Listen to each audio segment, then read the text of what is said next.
ही मंज़र आहिनि खैरपुर नाथन शाह जा, जिते अॼु पाणी पाणी जो राज आहे। जंहिं शहर में ख़ुशियुनि रौनकुनि जा मांडाण हुआ, जिते ख़ूबसूरत मंज़र माण्हू ख़ुशियुनि सां टमटार नज़र ईंदा हुआ। ज़िंदगी जी आमदरफ़्त बिना ख़ौफ़ ख़तरे जारी रहंदी हुई।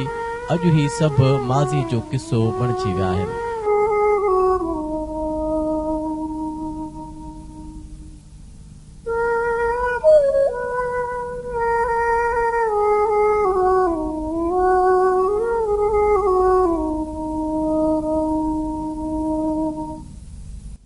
ही घर घिटियूं, ही कारोबार, ही बाज़ार, जंहिंजी तामीर या तोसी में खून पसीने जी कमाई शामिल हूंदी। दुकाननि जे बंदि दरवाज़नि अंदरि पाणी में तरंदड़ साज़ो सामान केतिरनि ई ख़ानदाननि जे वजूद जी बका जो ज़रियो हूंदो, उहो दरिया जे बेरहम मौजुनि जे वर चढ़ी पियो आहे। जन रस्तनि ते ख़ूबसूरत गाॾियूं डोड़ंदियूं हुयूं ऐं तवील हुजूमनि जो वहिंवार हलंदो हो। अॼु उन शहर में पाणी खां सवाइ कुझु बि नज़र नथो अचे ऐं घर ख़ाली वाहण वीरान नज़र अची रहिया आहिनि।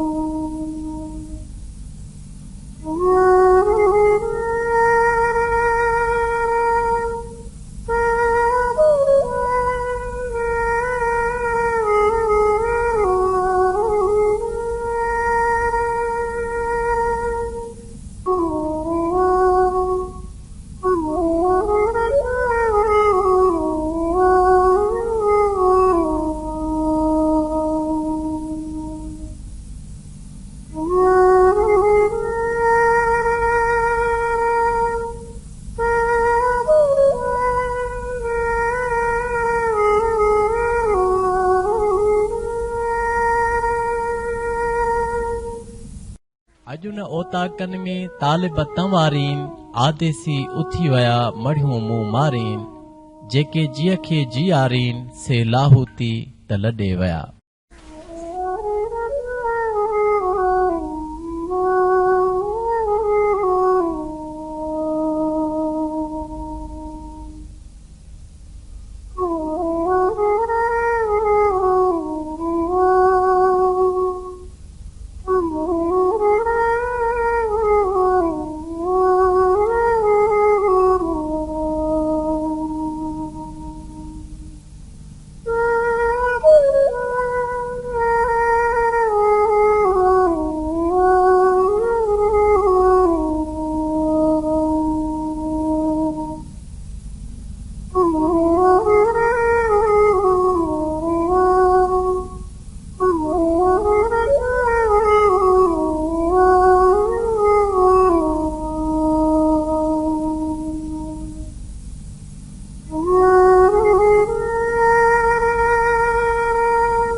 हिन शहर जा मुतासिर न ॼाण किथे हूंदा, कहिड़े हाल में हूंदा, पर संदन ख़ूबसूरत घर इहो तासुर ॾेई रहिया आहिनि त सुखिया सताबा माण्हू हुकूमती नाअहली सबबि सभु आसाइशूं विञाए वेठा ऐं संदन भोगना जो तवील सफ़र शुरू थी वियो आहे।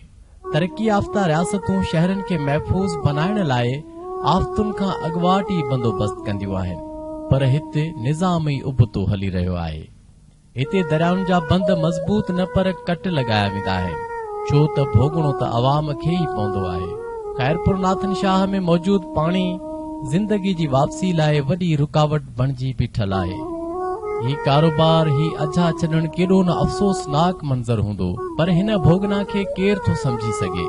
सिंध हुकूमत खे घुर्जे त हर शहरी जे थियल नुक़सान जो अज़ालो कयो वञे, छो त अवाम जे जान ऐं माल जे तहफ़ुज़ जी ज़िमेदारी रियासत मथां हूंदी आहे ऐं जेतिरो जल्दी कट लॻाया विया, उमीद कजे थी त सिंध हुकूमत ओतिरो जल्दी संदन अज़ालो पिणु कंदी। मोहम्मद हसन खोसो, काश न्यूज़, खैरपुर नाथन शाह।